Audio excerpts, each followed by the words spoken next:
Yo, what up? Panibagong umaga na naman tayo. So, araw ngayon ng Biyernes 1.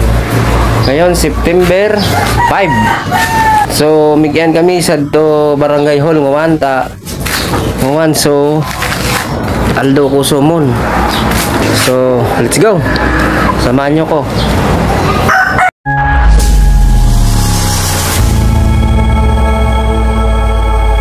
Dito na kami sa Barangay Hall.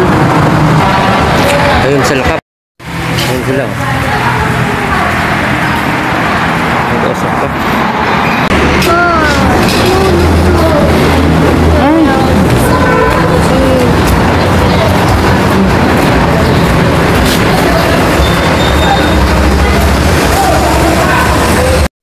Ngayon, nakausap namin ni Kap. Okay naman. Kaplano pa. So ayun guys, dito kami sa police station. Ayan o. Kita nyo. Police station. Sana mabawi ko na yung manok. Dito kami sa police station. Ayun sila Kap. Ayun o. Ayun sila Kap o. Labas. Ayun tayo mga kami. Para mapunta sa pili.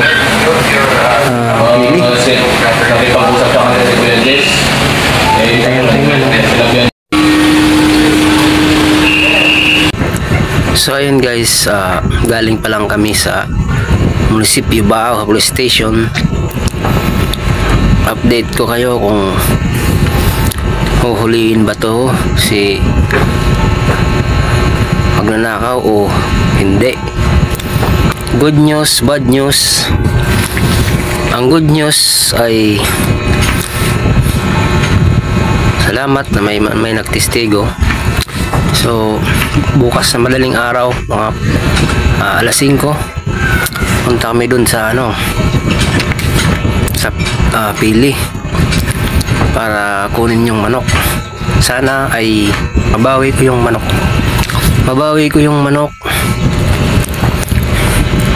Ang bad news naman ay akala ko mahuhulihin yung magnanakaw itong si magnanakaw. Yan pala ay hindi pala pwedeng hulihin kasi wala pang warrant.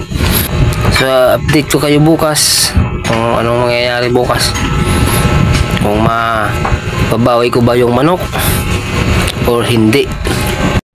Ayan guys, balik kami dito sa munisipyo police station. So update ko kayo kung good news or bad news.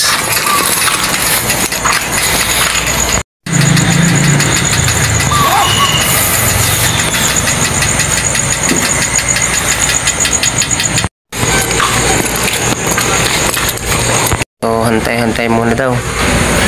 Wala yung yung kausap namin na alis kahapon. So ayan, alas 6 na. Kasama ko nga pala si Kap at si Kagawad Pipot dyan, no? Maliwanag na. So first time namin sasakay dito sa mobile. Ayan, no? So first time kong makasakay dito sa mobile na to. Sana maging complete yung aming mission. Amo!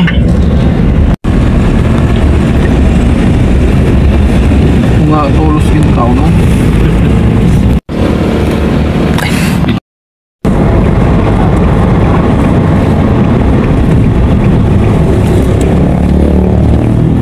Sige palaban na, manong pamalaban sa natin.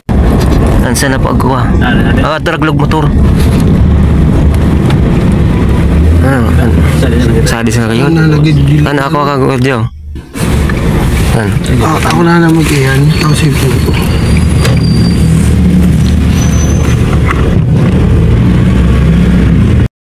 So nakarating na nga kami dito sa lugar na to kung saan bininta yung manok.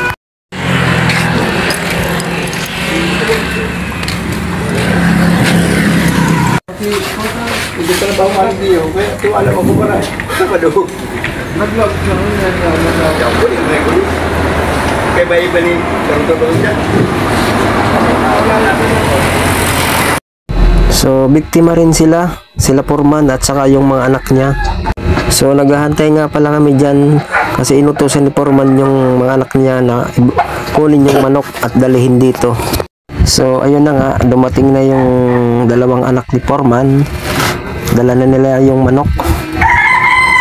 Galing pa sila sa bahay nila kasi dinala nila sa bahay nila.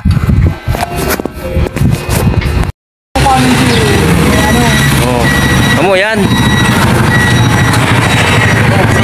Kamu di. Ah, subandit pa ka di. Bawas na bagang usad. Ah, tama. Tama, tama.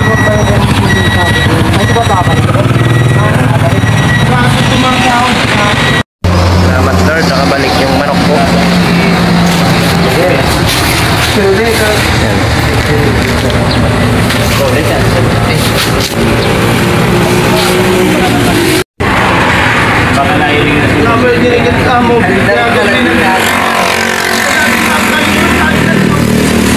Yan yung anak ni Foreman, yan yung bumili, yung may hawak ng manok. Anak yan ni Foreman. Biktima rin sila ng magnanakaw kasi hindi nila alam na nakaw pala yung manok. Ayan, sa wakas, nakabalik din yung manok ko, men. Sa tulong ng ating punong kapitan na si Bulik at sa kagawad natin na si Pipot at sa ating sekretary. Yan, mabuhay kayo, mabuhay. Sana marami pa kayong matulungan na kagaya kong nabiktima. Yung manok, oh. Ayan, oh. Nakabalik na. Na-recover na namin. Shout out pala sa ating kapulisan sa lugar namin dito sa Baaw, sa PNP. Shout out po sa inyo. Nagiting na pulis. Yan, sila ang tumulong sa amin. Sila ang tumulong sa akin. Ayan, para makuha tong manok na to. Oh. Okay. Right. Ito yung update ko sa inyo, guys. Sobrang sayo ngayon. Sobrang saya ko ngayon. Araw ngayon ng Sabado. Pizza 6 ngayon. Bad news, good news, guys. So ito yung bad news.